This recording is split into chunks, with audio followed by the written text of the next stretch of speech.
I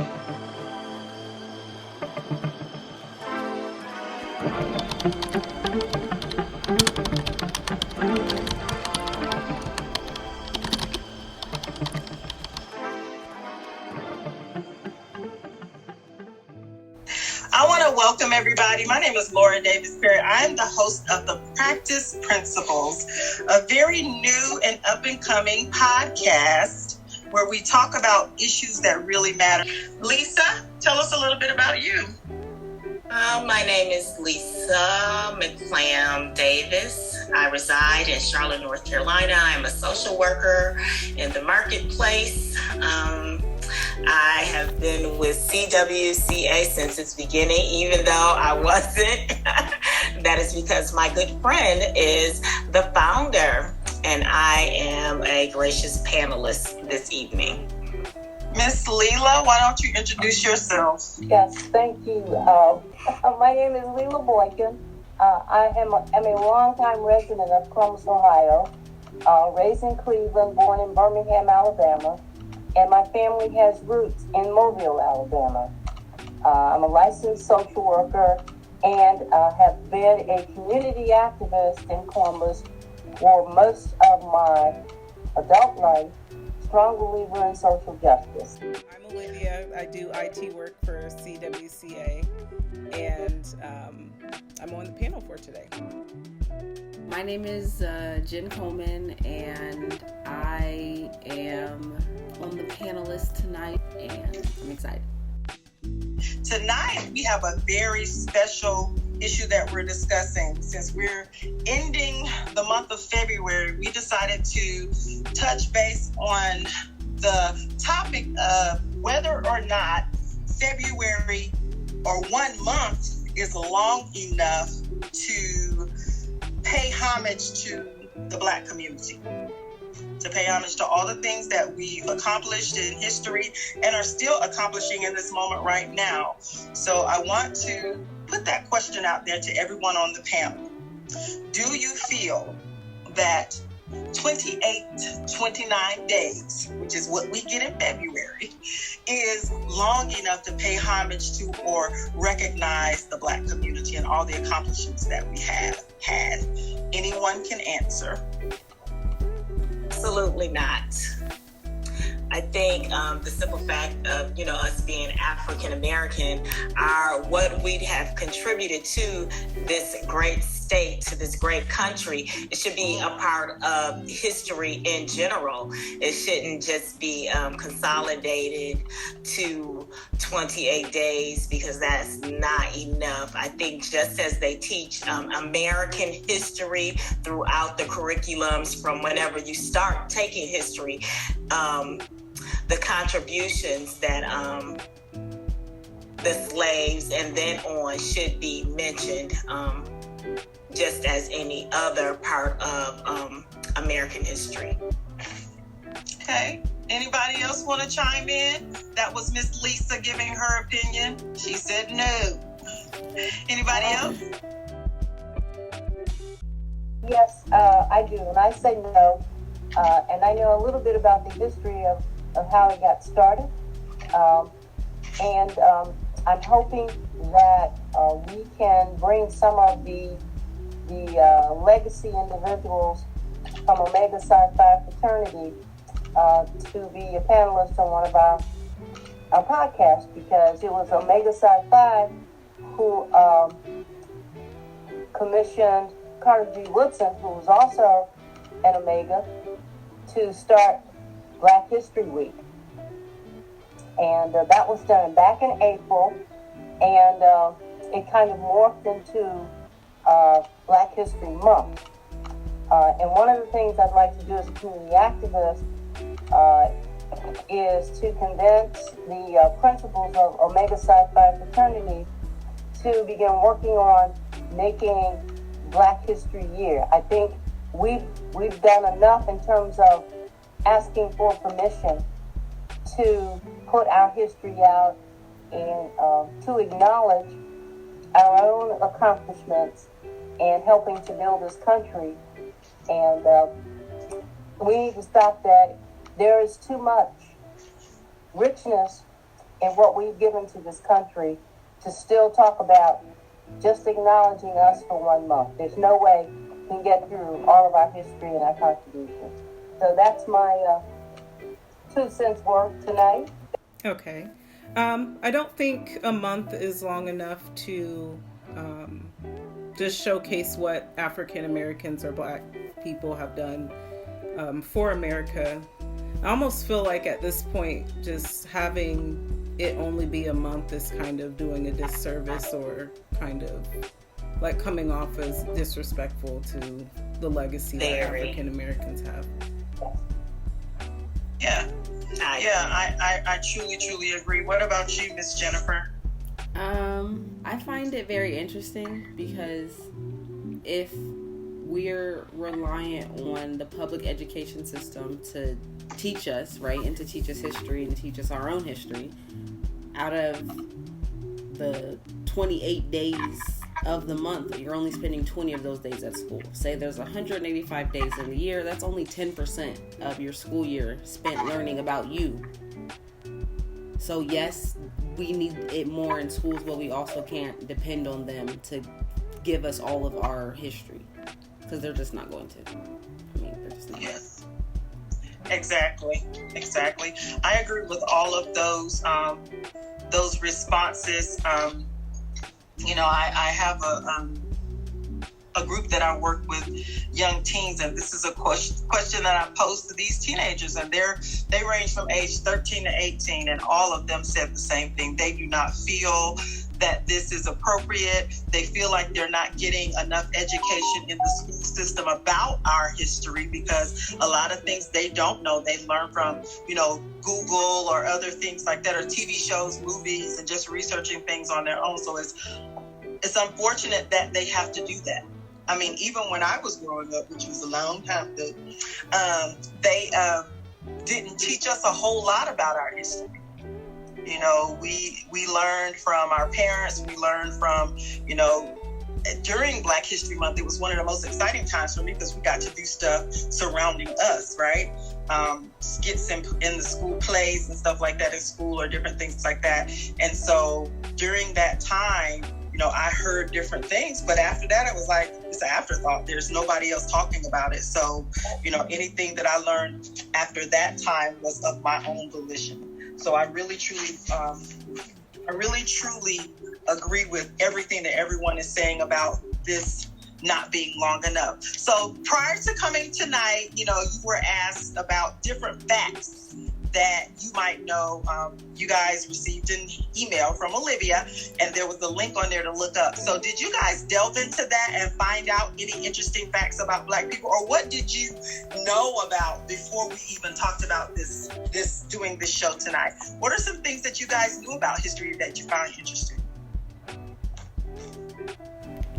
Oh, if I could, actually, I was very fortunate in growing up in a family that came from Alabama, because there was a lot of discussion around us children about what Black people were doing. I had one of my mother's cousins was one of these sleeping car porters who was a part of A. Philip Randolph's group back in the day. And we were like, wow, because he was so well groomed and so well spoken and so committed to their cause. And so that was like, I think about that often. And all of the famous sports players coming from Cleveland, you know about the baseball players, the Black ones, the Negro Baseball League. Was something that we were introduced to as children coming out of the South. So a lot of pride for me, even growing up as a child, and just all of these great people doing great things, and to see the kind of abuse they took, but they would not quit. I always remember that. Yeah, that sounds like that's a great memory that you have, of the family unit working together to make sure that you guys had what you needed. A lot of families don't do that. When you think about it, a lot of families are nowadays, we have young people raising kids, the parents are getting younger and younger, and so they don't have that knowledge. So having something like that, that's a treasure, right? To be able to hold on to that. What about you guys, Olivia and Jennifer? Things that we already knew. Yeah, things that you already knew. Being from a small town, my family was very active in the activism because they were the ones being affected by it. Right. So it wasn't always a choice of whether or not you're gonna stand up and say something or do something. It was either you do it or somebody's gonna probably get beat up around you. Yeah. Well, that's good.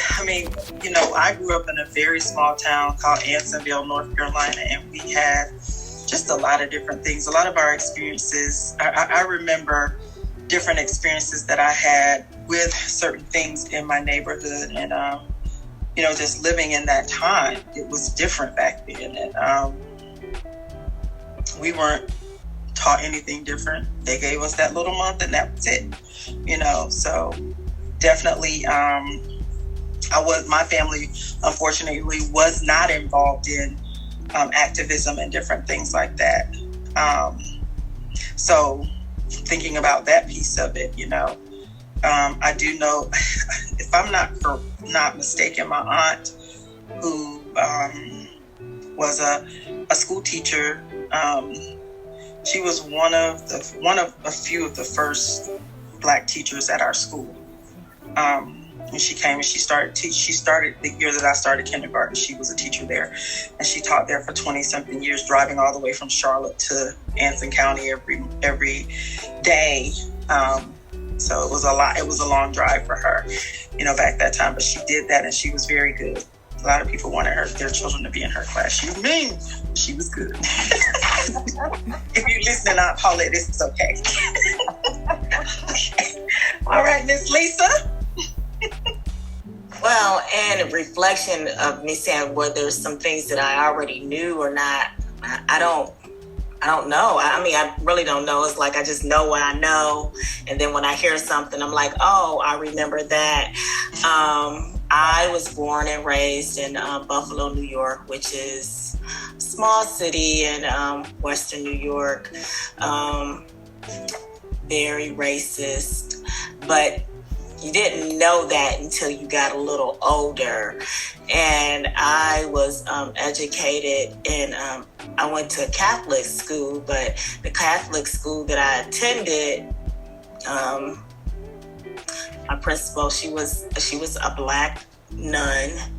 I think I had another Black nun, I think in the 5th grade. So, but they were very conscious of educating us on African American history. Is just something that they did because just about all the students were African American, so they were it was in the hood. So, so they were conscious about educating us on certain things. So, probably when I was young, I really didn't pay attention much to what they were teaching us, but I knew they were always teaching us something.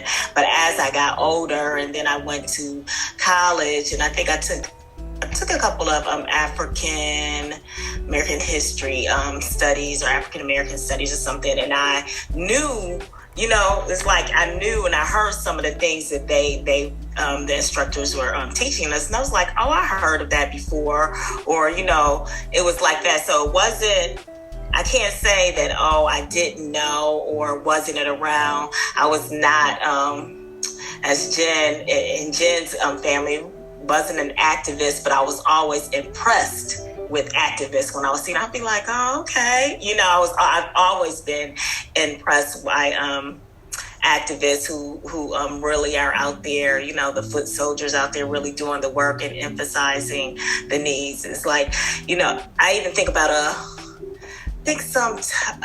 probably a couple months ago, my mother and I, we were talking about something something that happened probably like in the 80s, and she, for some reason, she thought I didn't know. I was like, oh yeah, I remember that. You know, it was something, I can't even remember the exact story, but it had something to do with us in history. And I was like, oh yeah, I remember that. I remember it on the news.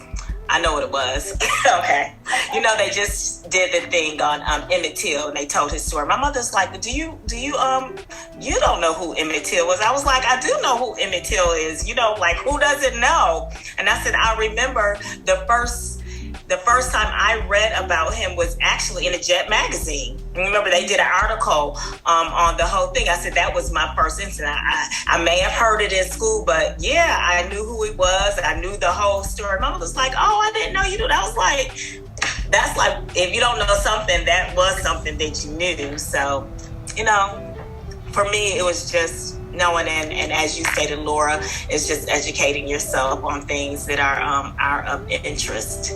But I think what we have contributed to this country definitely still couldn't just be minimized to 30 days. You know, I used to like when the Tom Joyner show used to do, I think them in collaboration with McDonald's, did the, what is it, African American or Black History 365, something like that. So every day they were giving you a fact. So I thought that was something great. For those who listen to that, because they often brought up information that you may not have known. Just like this article that Olivia, the link that she sent us is like I was going through, and I was like, okay, yeah, I heard of that one. Like, oh, I didn't know that, or oh, so you know, it's things out there, but it's unfortunate that we have to, quote unquote, educate ourselves, unless, you know, to know. You know, I just think about when I hear the term black girl magic and black boy joy.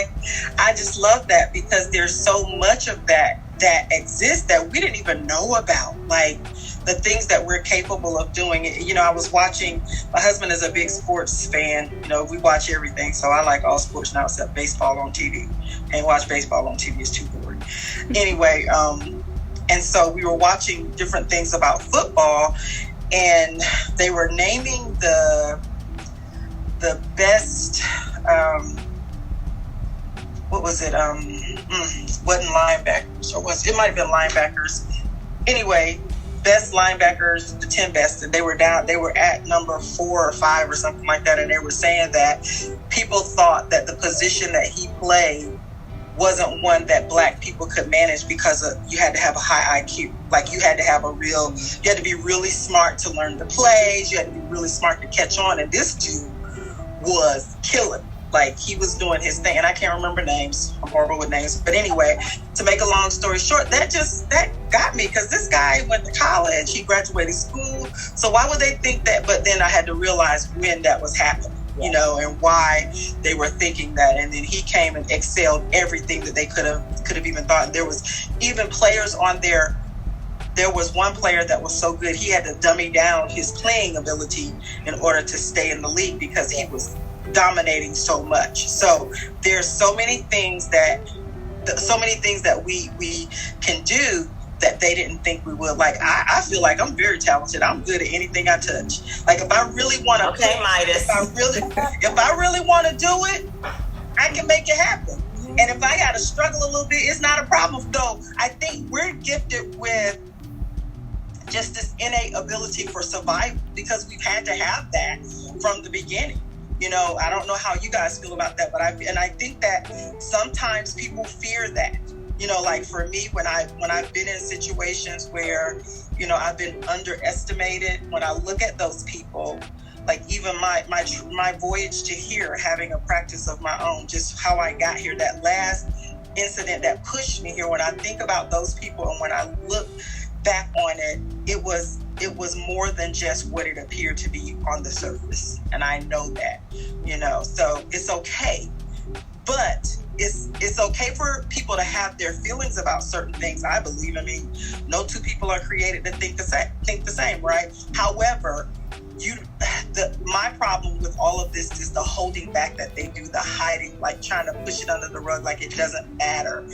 Because all the things that were accomplished, a lot of the things that we're we're enjoying, light and all kinds of stuff that we're enjoying right now came from some of us, and we would never know it if we didn't really look and dig into our history, because it's not broadcast, right? So I wanted to look at some of these facts that I had found. The first one that came up for me dealt with women. Is 7 facts about Black women who shaped history. We have the astronaut Mae Jemison. It says that she's aquaphobic. Jemison was the first Black woman to walk in space, was introduced to science by her uncle after she moved to Chicago at the age of 3. She quickly developed interest in anthropology, archaeology, and evolution, and astronomy. As a high school student, she became interested in biomedical engineering, and at the age of 16, entered Stanford University. So that's good. Very intelligent, you would never hear any of that stuff. We would never know that if we didn't look into it. Maya Angelou stopped celebrating her birthday after Martin Luther King was assassinated. Did y'all know that? These are interesting facts. Like, wow. It says the distinguished Maya Angelou enjoyed a long, intensive career. Talks about her being a screenwriter, civil rights activist, director, producer. In 1960, she met Dr. Martin Luther King, co-organized the Cabaret for Freedom to benefit the Southern Christian Leadership Conference. And so that began their relationship. So she just really says less than a year later, on her birthday, Martin Luther King was assassinated. Stricken with a deep sense of grief, she never again celebrated her birthday. So that's a real connection with somebody when it makes you do that kind of thing. Valerie Thomas developed the first 3D optical illusion device. Would y'all know that? We didn't talk about this. Ella Baker is considered to be the mother of the civil rights movement. Although the civil rights movement is primarily associated with figures like Martin Luther King, Malcolm X, there were many integral women who sparked the fight. One of these is Ella Baker, a resilient activist whose career spanned more than 5 decades. Baker played a key role in various important organizations like the NAACP, Southern Christian Leadership, and Student Nonviolent Coordinating Committee. Baker coordinated a lot of things that was going on back then, but she was one of the people who pushed this movement along as well. It says Marjorie Joyner invented the permanent waving machine for the hair. We have to lay, fry, dye, and lay to get that around. And then Henrietta Lacks, she unknowingly led a medical revolution. I read about her a while back, and I thought that was very interesting, that she had cervical cancer, and they took some of her cells, and her cells are the first cells that were reproduced outside the body. And so they've used her cells to continue to. And her family has never been reimbursed for the billions of dollars that they made off that woman's cells being used. That is so unfortunate, but they can get away with that because of who they were. It's just that simple. And then Ida B. Wells led the campaign against lynching, and she was born a slave herself in 1862. So those are some interesting facts about just different people that you would never know if we didn't dig into it, because nobody's ever going to tell us that stuff. And then, there's some Black history things that are there too, but I just really am in awe of all the things that we have done as Black people, all of the things that, we have been able to accomplish as a race when we're considered the lowest. We get shunned for a lot of different things, and it sets people back. I think that our community suffers as a result of it. What do you guys think about that? Well, that's the whole goal, because it was never. I don't think it was ever a thought that we would advance. I mean, those are the very reasons why they didn't want the slaves to learn how to read. And I also think that's like the underlying factor in racism in general.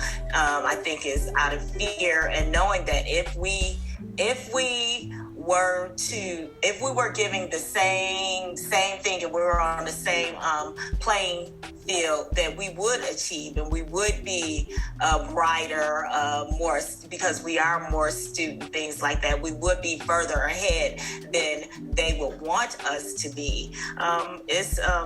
So the goal is to always to keep us inferior or in what they may consider in lack, even though they say it's not, but systematic racism is a part of who this country is.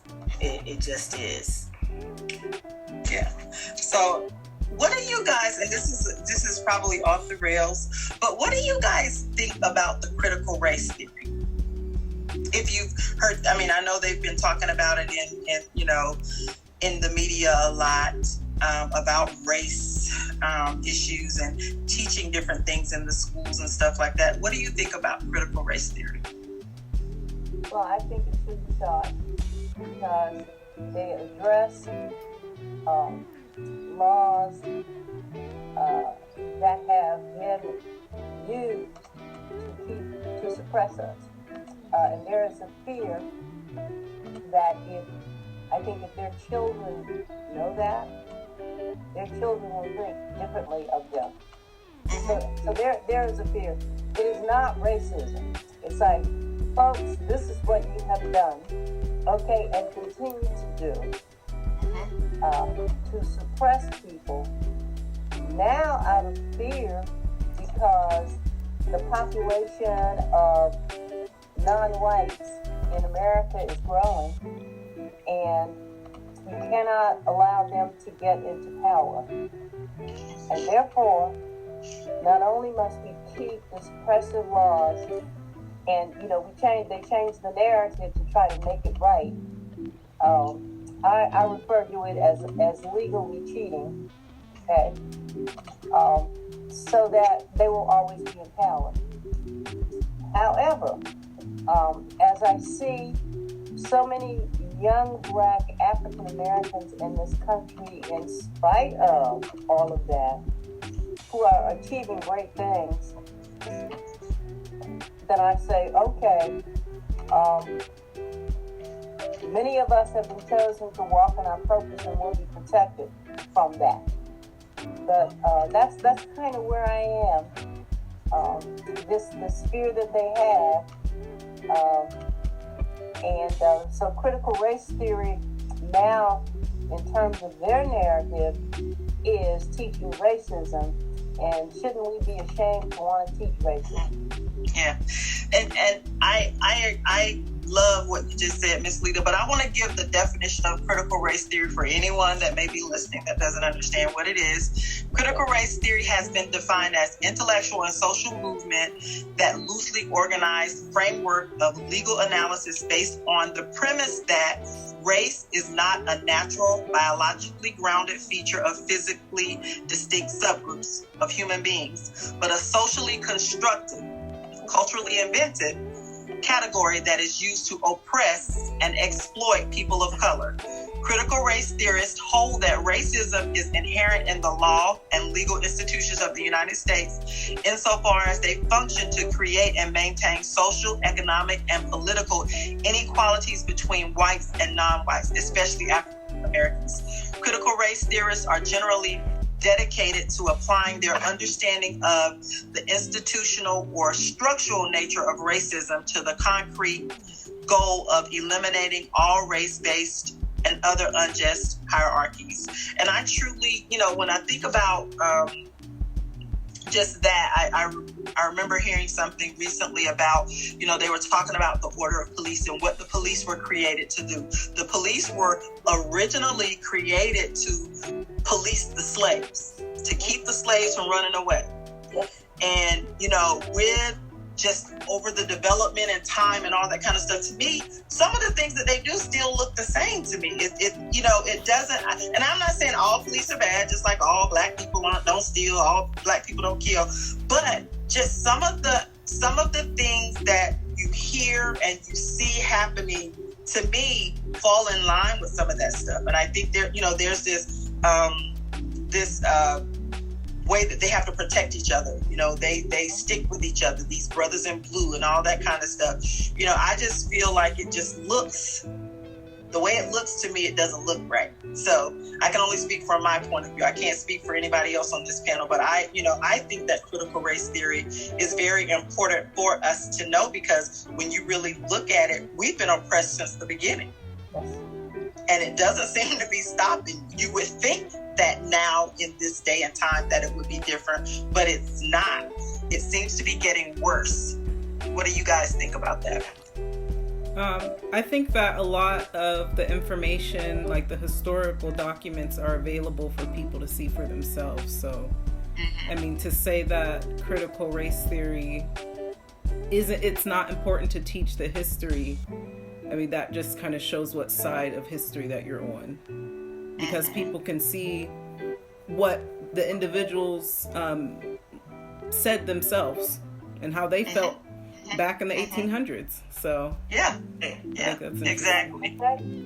I completely concur with what you just said. I truly, like, when you look at nowadays, since we have social media, since we have video and people recording everything, we can catch people hear people saying so many different things about how they truly feel about things. Like, look at our last president, you know, and the things that he said, and the different things that the good old boys did back in the day, and all. They go back years. They'll pull up these politicians who now proclaim to be for all the people, and you hear them cussing somebody out and calling them names, and, you know, talking about what would happen if they was in their neck of the woods and all that kind of stuff. So, you know, it exists everywhere. I think that attitude, it was just inbred.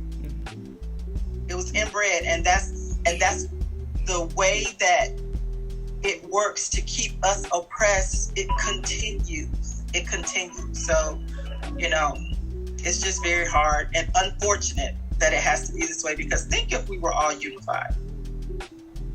Just think about it. I'm sure there'd still be some stragglers, some people that would stray along the way, because that's just how things go. But can you imagine if it was unified? And all of when I look at our people specifically, because that's what we're talking about tonight, when I look at our people, and just even in this 2-year span from COVID, all of the things that have been created, all of the people that are doing well and prospering from their businesses and creating I told people before when we were in COVID, I can't wait to see the developments or the things that are created while we're locked down like this, and what happens once things try to open back up. So, I mean, and it's evident online, just looking at some of the businesses that have been, and the creativity that people use for different things. It's amazing to me. It really is. So I really think that, you know, my opinion is that critical race theory should be taught in the schools. Okay, that was a good discussion, ladies. So what about some of the facts that we know about Black history? When you think about Black history, what's the first thing that pops in your head? Martin Luther King, Rosa Parks, just the standard stories we're used to hearing. Yeah, exactly. That's what they teach us all the time. But there are so many other pieces. Like, I used to be head of the drama ministry at my church years ago, and we did this Black History Month presentation with our teenagers, and we had them to dress up as specific members of society, you know, African American members of society that had created the Black history. And so, of course, we had Malcolm X. My son did him, and y'all, we transitioned him. I wish I could find the pictures. You remember, Miss Leela? He looked like him. Like, he was dressed like him. Even his hair looked like it had changed to a tint of reddish looking like his when he walked in that building. It was like they transformed themselves into these characters. We had Martin Luther King, we had Rosa Parks, we even had someone to do President Barack Obama. I think he was running at that time. He wasn't president yet, but he was running when we did that. And then we did Henry Box Brown. Have you guys ever heard of Henry Box Brown? Henry Box Brown was a 19th century Virginia slave who escaped to freedom at the age of 32 by arranging to have himself mailed in a wooden box to Philadelphia, Pennsylvania, to freedom. So we had this young man. The box was sitting up front. He was the very last one to go. He came right before President Obama. President Obama was last. And so everybody else was going. And the box was just sitting there. And everybody's like, what is that box doing up there? It was just an ugly old brown crate. It was just sitting there. And then when he started speaking, he had his mic in there with him. So he spoke from the box. And everyone was looking like, oh my God, who is that? What is he talking about? And then when he came out, they were so amazed. It was awesome. It was really awesome to get them. And they became more interested in learning more about the history too, because it became something fun for them to do. So we have to really think, it's just so innovative and so interesting to see those things and how people respond, because I don't think a lot of the people in the audience even knew who Henry Box Brown was. Mm-hmm. So that was So he mailed himself to freedom. How innovative is that? Mm-hmm. And they didn't figure it out. Be smart. Mm-hmm. Yeah. So I just found that very intriguing. He's one of my favorite Black historians to talk about, because can you imagine what he had to go through to be in that box, to travel that far, and the fear that was in him that they would find out what it was, and but just to have the audacity to step into your destiny, you know what I mean? And do what you need to do. I think that's amazing. It speaks volumes of who he was and the strength that our people had. Because a lot of people, think about all the things that they had to go through. The ones that did survive, the ones that did make it, the young girls that went to school. They were the first ones at these different schools. Were you going to say something, Olivia? No, I've seen on social media, like, just different accounts from the girls who were a part of the desegregation in the schools. Mm-hmm. Yeah. Bringing dogs on them. Grown people standing out there spitting on you and yelling at you and calling you out your name, using the N-word or whatever other words they wanted to use. Grown folks. One little girl, she was the only one, the very first one. I can't remember her name. I'm sure I have it in this list that I have here. But she was the only one, and I saw pictures of her it was only her and her teacher in the classroom. They would not allow any other students in the classroom with her. Can you imagine how she felt ostracized and just all those things? But she used it to her advantage. She was very smart to be as young as she was. And she wanted to go. So you never know what do you feel that you could be the first at doing? Right, just to think that those who did, who are part of the initial desegregation, they're still alive. It's not as though it was, moons and moons ago. Mm-hmm. They're still alive, still telling the story. And, I think about someone like myself being a little older, that's really not that far removed. Right. Exactly. Wasn't that far removed from, I know from me, where I lived, going to school in North Carolina. So yeah. So a few more facts. I want to read out a few more facts for our people that are listening. Stuff that you might not know.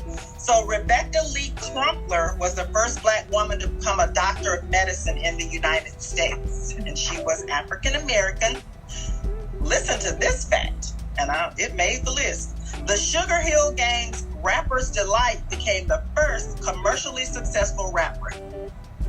Now, I listened to the Sugar Hill Gang back in my day. Oh, yeah. The practice of vaccinations was brought to America by a slave. Yeah. All y'all vaccine not wanting people. No, I'm just playing. Whatever. The Alvin A. Lee American Dance Theater, which changed the perception of American dance, was founded in 1958. That wasn't that long before I was really, it wasn't that long ago. Bayard Rustin, an LGBTQ rights activist, orchestrated the civil rights movement from behind the scenes. Did y'all know that? Yes, I did. Go on with your bad self, sir.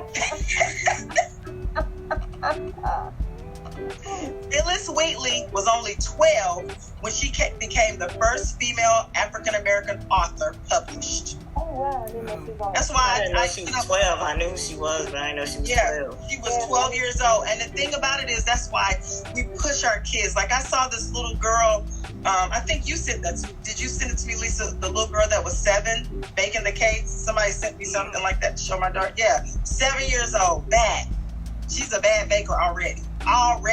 So I can't even imagine what it's going to. I mean, and her cakes look really professional. Like, she's amazing. So MLK improvised the most iconic part of his I Have a Dream speech. So he improvised it. Go ahead on, Martin Luther King.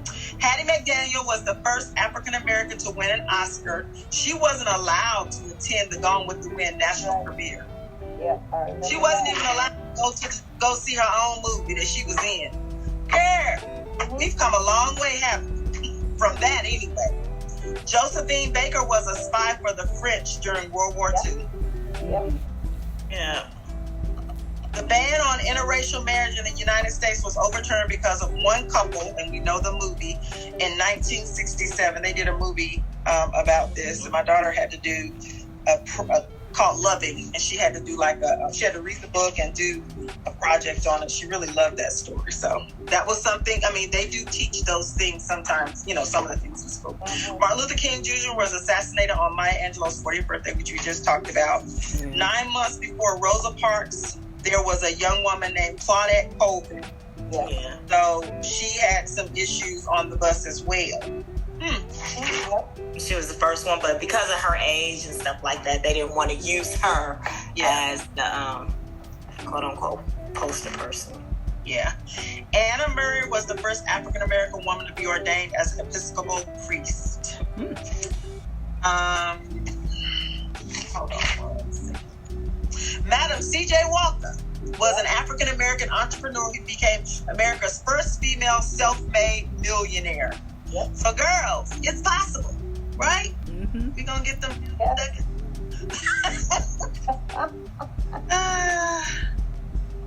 And Billie Holiday's famous, now I did not know this, Billie Holiday's famous Strange Fruit was originally a poem written by a school teacher. Yes. So I did not know that. Octavia Butler was dyslexic. I did not know that. Yes, ma'am, she was. Oh, Benjamin Banneker taught himself astronomy and math to become America's first known African-American man of science. Gone, Benjamin.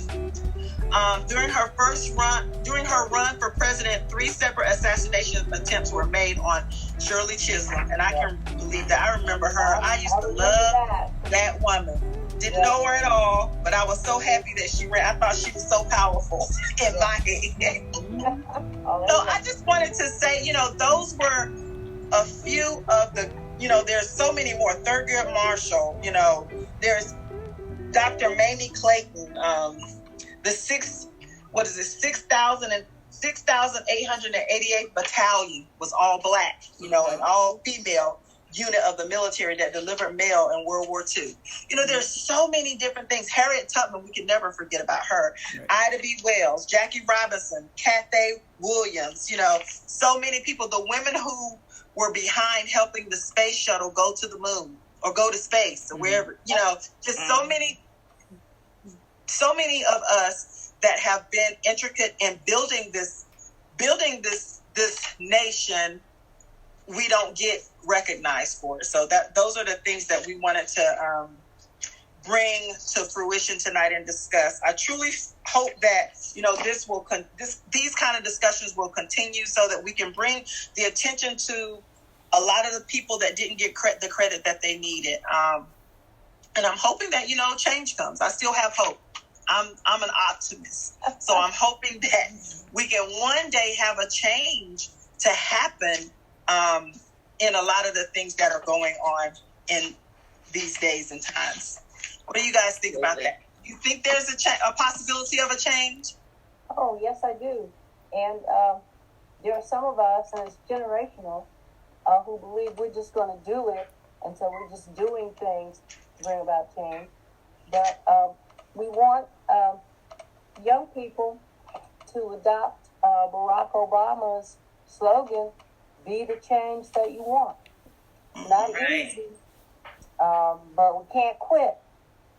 And in honor of our ancestors who did not quit and got us to this point, I think we have a responsibility to continue to try to change things, no matter how small, but we got to do it. We just have to do it. Correct. Yeah. So, this has been a really good discussion tonight, and I'm sure that we could have many more, and we will.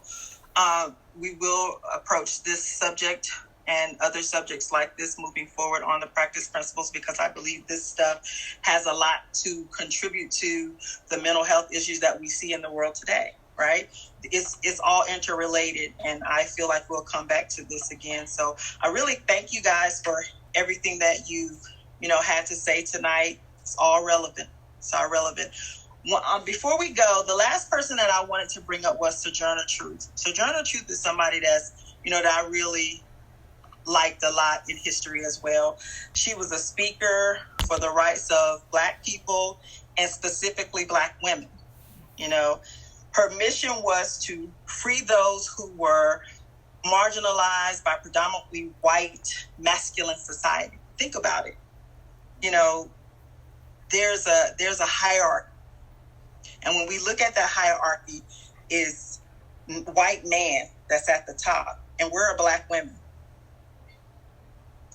at the bottom of the food chain. We're at the very bottom. So, she was a Black woman, and she asked the question, ain't I a woman? Her speech entitled Ain't I a Woman was delivered in 1851. It was delivered at the Women's Convention in Akron, Ohio, we're in Ohio, which is interesting. So I wanted to give you guys a rendition of that speech. Bear with me now, okay? Okay. Wayo, children, where there's so much racket, there must be something out of kilter. I think that twist, the Negroes of the South and the woman at the North, all talking about rights.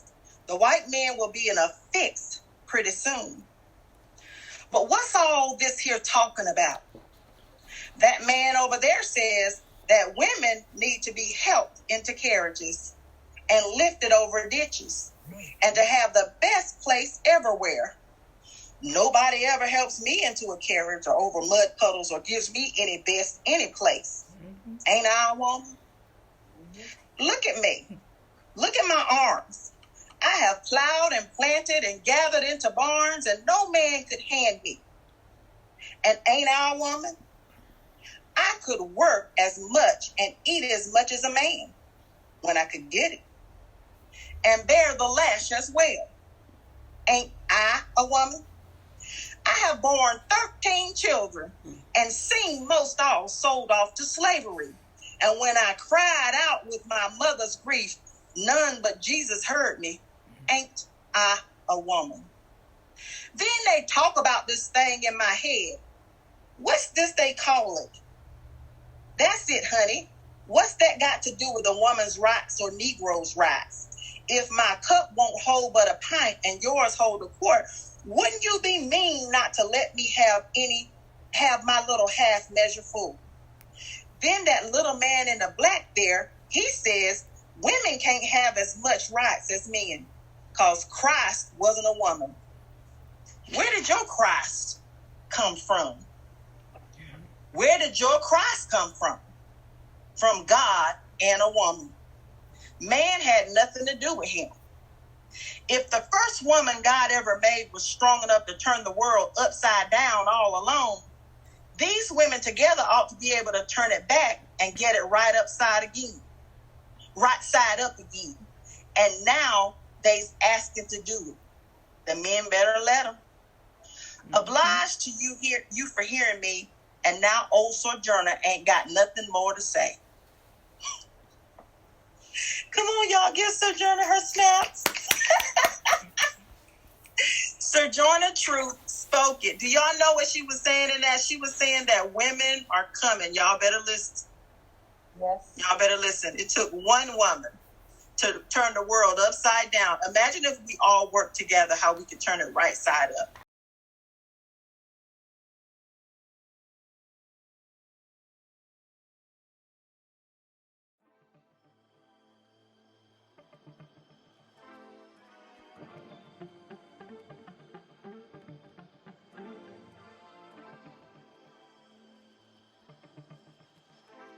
Thank you guys for being here tonight. This was so amazing. I truly enjoyed this discussion. We'll be having some more like this, so tune in again. Thank you. Thank you. Good night. Thank Goodbye, you. everyone. Bye.